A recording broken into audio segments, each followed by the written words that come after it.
Hello, everyone. We are now going to jump into and meet Barry. He's our LLM, and he was trained in 2023. He only knows everything up until that date, which then means Barry has problems. One of them is that he has outdated info about everything because he was trained in 2023. Now, what that means is if we ask him about stuff in, for example, what date it is today and 2025, for example, he'll still think he's still stuck back in that year until we tell him otherwise. He also hasn't have any specific company knowledge. So we need to help Barry with these problems. And to help him with these, we're going to think of a few solutions. These solutions are providing our LLM or Barry with tools.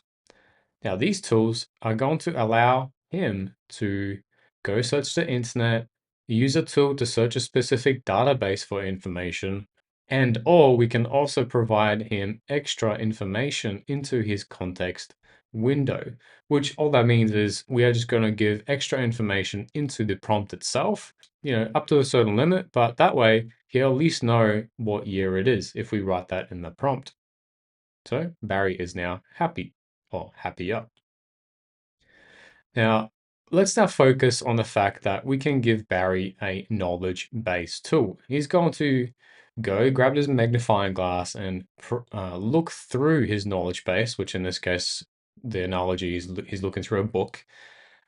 We are giving him this tool so that he can then use this tool to then search through stuff. So we have different types of knowledge bases. We have the inline knowledge base, platform native knowledge base, agent, and then the RAG knowledge bases. So specifically in this section, of course, we are focusing on the RAG setup, but let's just talk about all these other ones. So we have three main sections in here. Let's focus on Barry on his training wheels. So in here, he's just getting enough information, just getting started, and has enough info to get going. Now, Barry receives some basic FAQ stuff directly into his main system prompt. And this may be some simple FAQs, maybe a menu, some pricing stuff for the business. Now, this I will probably cap at probably like 600 words currently with like a model of 4.0 or 4.1. OpenAI model, and probably I will just leave it at that kind of size limit. Now, there is the agent or the platform native kind of setup. And one is where the agent setup, Barry makes a tool call outside of the platform, like retail, and then grabs that information and then brings it back.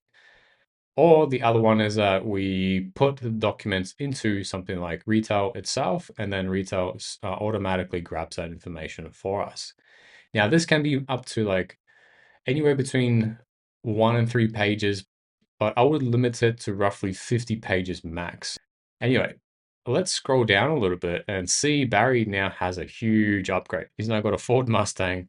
It still makes a tool call, but it's to an external extensive knowledge base. So it's not just 1 or 2 or 3 pages. It is currently more than 50 pages. So anything that you can think of 50 pages and up, it can be scaled infinitely. So this we can do with a RAG setup. And you might be wondering, what is it even? I've heard the word, I don't know what it means.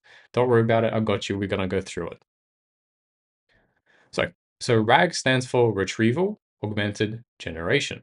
We'll go through it a little bit more in depth in a second, but basically what it allows Barry to do is if he has a huge whole shelf of books, and every single shelf is categorized, let's say fiction books, crime books, romance books, etc.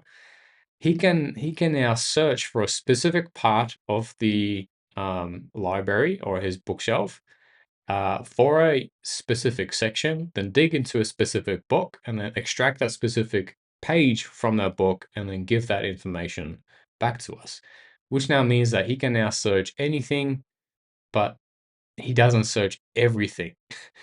So we'll get into that in a little second. Now that Barry can find stuff, he is now very happy. He can pinpoint the specific info instead of just reading everything. Now, the end goal with this setup is providing the user with accurate information. All that info that he's going to extract using this RAG kind of setup, he'll be able to come back to our user and tell them or explain to them whatever information that he found or the lack thereof. So that's a little intro of different kind of knowledge bases and how we're now going to jump into explaining what RAG actually is.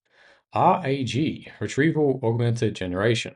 Why is it even called that? Why the augmented and the generation? So the usual flow in any kind of AI setup currently is whether it's voice or text. The user asks a question, then our LLM goes and searches some kind of knowledge base for that information. It then grabs that specific information from that knowledge base. Once it finds that information, it will then give us answers. So what happens is user asks, we then retrieve this information from the knowledge base. We then augment our current context window for the AI agent, and we might give him not just one piece of like paper like Barry got here, but he might have like retrieved maybe 10 of them. And then our AI, or Barry in this case, has to decide which one of those pieces of paper is the most relevant and just pick the one, and then he will then generate an answer. So in the next few parts, I'm going to have a few sections, and every single one of those sections, I'm going to be going through main concepts that we need to understand how all this actually works internally. So part one is we are going to be looking at vectors. What are they? Well, vectors is just a list of numbers that represent a meaning. So for example, the word king can be represented as a list of numbers. So 0.9 could represent the word power or powerful. 0.1 could represent the word male. 0.8 could represent that he is very royal. Now let's have a think about the word queen. She would also have a similar kind of numbers, right? So 0.9 was for power for the king. Then the female, for example, would be 0.9, and then the royal would be 0.8.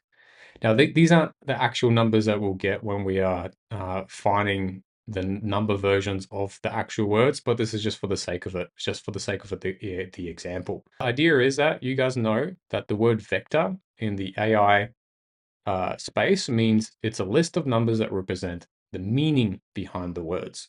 And then the next question is then how do we convert words like this into vectors? Well, and there's a whole process behind it called embeddings. So we have a word here, whatever the word is, in this case, we talked about king, and it goes through a specific AI model that's trained on converting words into numbers. So we call this the embedding model. The process of changing the said word into vectors is called embedding as well. And the thing that's really confusing here initially when you use this in a real world kind of situation is that a vector and embedding are actually the same thing, except a vector is more, I'd say it's more like math based. Now in the AI world, instead of calling it a vector, we call it an embedding. So I've just given you guys like a few examples here of how we could say this if you were trying to say it to a client. So you could say the word king is being converted into numbers. We are here converting the word king using an embedding model to turn it into a vector. Still okay. We are turning the word king into an embedding. There's like lots of different ways to say the same thing, but the way, like for example, it would sound really weird if you say the word king is being embedded into an embedding. So I think it sounds better when you say the word is being embedded into a vector. So all in all, embeddings turn words into numbers, and this is a verb. It could also be a noun then, technically, if you focus on this part. Okay. So hopefully your brain's like taking all this in and you're learning new words. Fantastic. We got vectors, just a list of numbers. Embedding is the process of converting the said word into the vectors. All right, part two, the problem. How does Barry search this vector database now? So we've got this information somewhere. how do we actually find stuff using these vectors and embeddings and all that? How does that even work? So just to add an extra step to my previous explanation where we just had the user question and we just had these steps. Now let's go a little bit deeper. So for example, what if the user asks a question and the question is, where did the king live? Well, that whole question is then turned into a vector. Notice that I have dot, dot, dot here because it could be more than just three little numbers. Now that question is now being embedded. It gets turned into vectors. Now then, Barry now searches our database for stuff that has similar vectors. So vectors that would, for example, be if we had one like this and then we had another one like that, that would be very, very similar. He then grabs a few chunks or sections from that database. So that'll be based on how similar these chunks are to each other. Then he analyzes all those chunks, the ones that match the best, and then provides an answer. If none of them provide an answer, and that's also possible, we can filter that out or tell our user that actually we don't have that information. So to get more into the problem of how does Berry search its vector database is we need to understand a few more concepts. So one is the vector database, the second one is chunks, and the third one is cosine similarity and top K. So let's have a look at. So a vector database is a special database that organizes things by meaning instead of, for example, alphabetically. And these databases usually store embeddings in dimensions of 1, 5, 3, 6. Yeah, you read that right. 1,536 dimensions. Not three dimensions, not two, 1,536. What that means in terms of our vectors while I'm here is that there would be, so this is 4, that would be another 1,532 more of these to actually represent the meaning behind a word for AI. In this particular case, because my brain can only handle 3D stuff, anything outside of 3D, I think our brains explode and change into a bloody black hole. So we're just keeping it nice and simple. We are focusing just on 3D representation of words, which in this case, king was represented like this. A 2D, for example, vector would be something like that. All right. Now, the next part I want to get into, or the concept, is the concept of chunk. So each piece of information from our company documents is sliced up into sections we call chunks. So each chunk has its own little embedding. So this is our document. This document gets sliced up into pieces, and we'll have chunk 1, chunk 2, and then chunk n.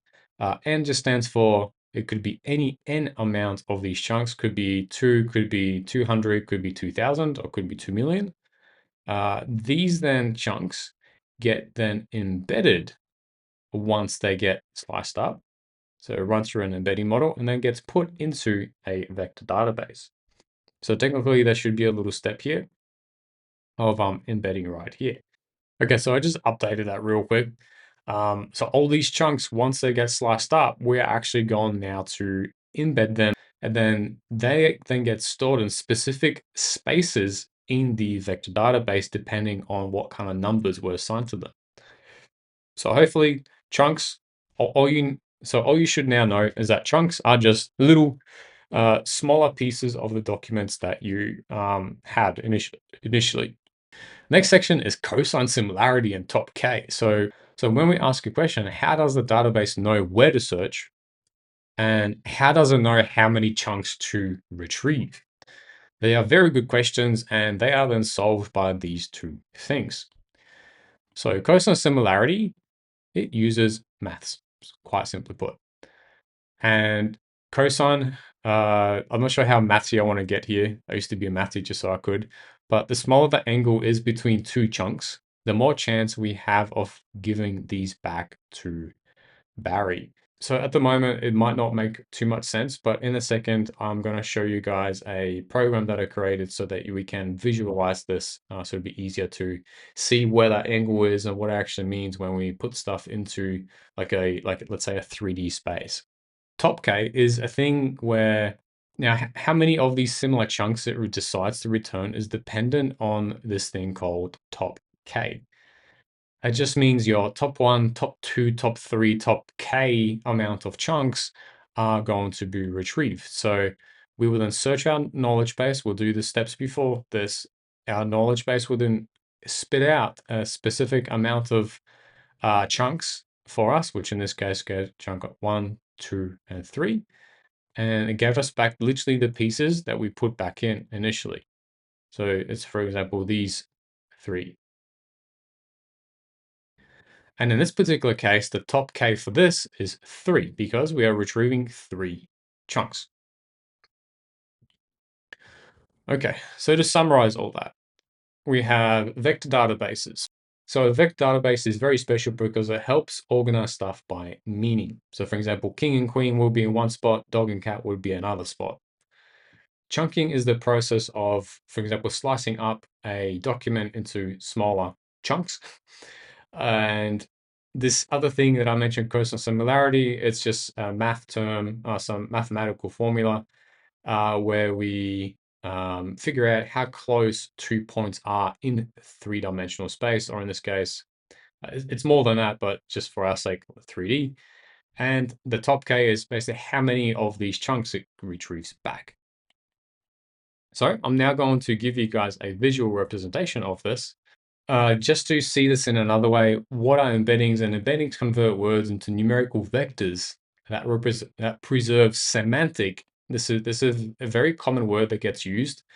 Preserves semantic meaning. I had trouble remembering what semantic was, so I actually grabbed this word and I changed the M, the E, and the A, and the N together so they start to form the word mean. And all I remember now is that semantic just means the meaning behind the words. And similar concepts cluster together in this multi-dimensional space. In this particular case, as I said, we're only focusing on 2 and 3D. And in this case, I'm just going to click on this stuff and show you guys what all this means. So for example, if I click on computer, it has the vector of -1, -0.4, and 0.8. Now, if I click on software, it has almost -1, almost -0.4, and then almost a 0.8. So they're very close in that kind of space.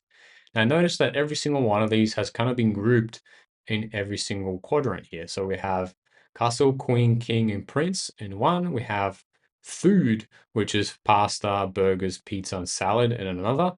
And we have computer, software, algorithm, and code in another one. And we have animals in one quadrant. So it's pretty much what a vector database would do. It would organize things by meaning.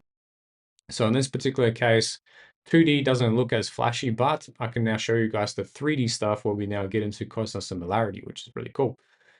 So this is pretty sweet. So just to go back to a bit of theory. So we have the X, Y, and Z axes, and every single one of these words in this 3D space has been plopped in there because they've been assigned some kind of vector number. So for example, if we just zoom in and focus on this area, which is queen, king, and castle, and prince, if we click on this, we now get a vector for queen. If we click on king, they are very close to each other. Same with castle and same with prince. Now, if we click on dog, cat, and fish, we'll notice that these numbers are also very similar. Now, I did actually make you guys a cosine similarity simulator or calculator. So in here, so the cosine similarity visualizer, it measures the angles between two vectors. The smaller the angle, the more similar these two words are.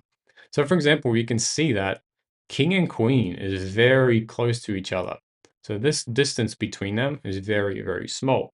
Now, how do we know that the distance between them is very small? Well, we measure this tiny little angle between them. See that? That's the little arc. That's how we know that if 2 points are similar or close to each other by this angle. Now, the smaller the angle is, the closer it is to 0, the closer this number will reach 1. And 1's the maximum because if you remember from, I'm not sure if you remember guys from maths, but cosine of 0 degrees is actually 1. If they are perfectly matching, if king and queen were right on top of each other, sometimes they are, then that would be a cosine similarity score of 1. But what if we were to compare something like king and dog? So let's click on dog here. Now we can see there is a much bigger angle between these two points in space. The angle is actually 81 degrees, and we can see that the cosine similarity score jumped to 0.15, so way closer to 0. Now, the closer it is to 0, the less similar they are. So let's now have a look at, I think the two furthest points might be queen and cat. Let's see. Yeah, it's 86 degrees. It's almost 90 degrees here. Once it reaches 90 degrees, that will reach a score of 0. So in this particular case, what we would do is in our filtering, when this information comes back to our AI agent, we would actually not involve this piece of information coming back to us because these two are way too dissimilar. I usually stick to a score of like 0.4. Depends on the use case quite a lot, but if you want accurate answers coming back from your vector databases, somewhere between 0.4 and 0.6 is quite a good area to have in. I worked once with a client that he wanted 0.9 score, but he actually knew what that was, and that took me a very long time to figure out how to do. This is how it looks like in 3D, and I'm just going to move it around because I just think it's bloody cool. All right, I have my fun. Here is the mathematical formula. If you guys are really interested in this, I'll leave like a little document just below so you guys can geek out on the numbers if you're interested in that. Okay. The most used tech stack currently, I think that people use is Pinecone, MongoDB, Quadrant, Neon, and Weaviate. So all of these are all the vector database options. Now, I did hear recently, just today actually, as I'm making this video, that Google released a file search ability. I haven't used it yet, it literally just came out. So that's looking like to be a very hot option or competitor between all these. Now, to convert our words into vectors, we now know that we have to use an embedding model. The model that I like using is the OpenAI's model. So let's click on it. I'll show you guys how that looks like. And it takes us to this API documentation. And it literally tells us how to get embeddings. So we use this endpoint and we send through our text as a string, and we use the text embedding 3 small model. Now, when we send through an embedding through that, the result might look like this. We'll have embedding and then the actual numbers for it. And there's, like 1,532 more of those. Then we pick the model, and then that tells us how many like tokens it took up. Now the cost. When you're converting huge pieces of information, I would recommend sticking with text embedding 3 small. It pretty much costs like nothing to run this, but keep in mind that when you run it, you do have to have a limit of 8,192 tokens. Powers of 2, that's a pretty nice number. Honestly, the cost for this is very negligible. I've done like thousands and thousands of documents and didn't even pay like $20. But if you're worried about pricing and maybe you're like scraping websites every single day, then there is an option for batch embedding.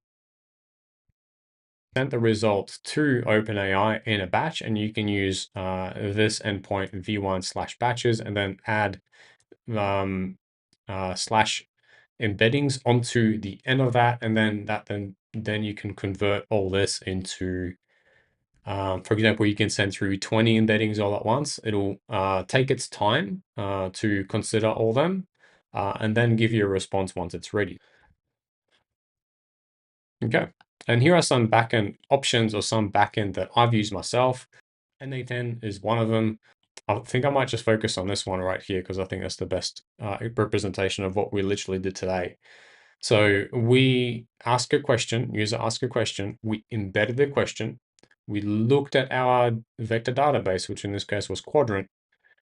We got the information back from it. We extracted, so here I actually had a filter where if anything was less than 0.6, it would cut it off and give me anything back that was above 0.6. And that then response was then given to Google Gemini node. And that's what then would then be given back to our model here, or given back to our voice AI agent. So that's literally the same flow. I'm actually just copy it to show you guys what I meant before. It's literally the same thing that I had here. Question, question, embed, embed, searching the database, filtering, and then answers right here. That's literally the same thing. Cool, right? Some other options for backends. I use Replit sometimes. So here, as you guys can see, I have stuff with Quadrant in here. So I was actually using this stuff on OpenAI. I was using it for embedding the information from an XML page. Here I used also Cursor, and I ran this locally when I had to run through for testing purposes about 4,000 URLs that I had to go through. And for our backend, sometimes we use AWS, and I use an EC2 instance running on an I think T3 large EC2 instance. Now, if none of that made sense, don't worry about it. You most likely won't use it yourself. The other one that you might use actually is render. So I had a JavaScript like code set up on my GitHub. Render can then use this as a blueprint, and I'll run that, for example, on my render here. Okay, so now that we've talked about the different kind of tech stack, the different options that we have, I kind of want to like narrow everything down and just give you the ones that I use this myself the most. And the one that I used myself the most was Quadrant as my vector database. I think it's solid. It has a very good free plan. You can put a lot of documents in there for free. You can also choose to host it in the EU or in US, so good for GDPR. I then actually use Supabase for managing my documents, my URLs, or anything I put in. So for example, if I already have document A and let's say the next day I then run through my whole folder of those documents, and document A hasn't changed yet, and then this helps me decide whether I should scrape the whole document again or leave it alone and then move on to the next one and check the next document until we find one that we actually need to scrape, and then scrape that one depending on whether it is necessary or not. For running the automations for you guys, I highly recommend using NA10. Thank you guys for watching. And if you learned anything from this at all, please leave me a comment and just tell me exactly the one thing that you learned. I actually thrive on knowing that I taught someone something. So if you could just let me know that, I would highly, highly appreciate it. Anyway, thanks guys. And yeah, see you in the next one.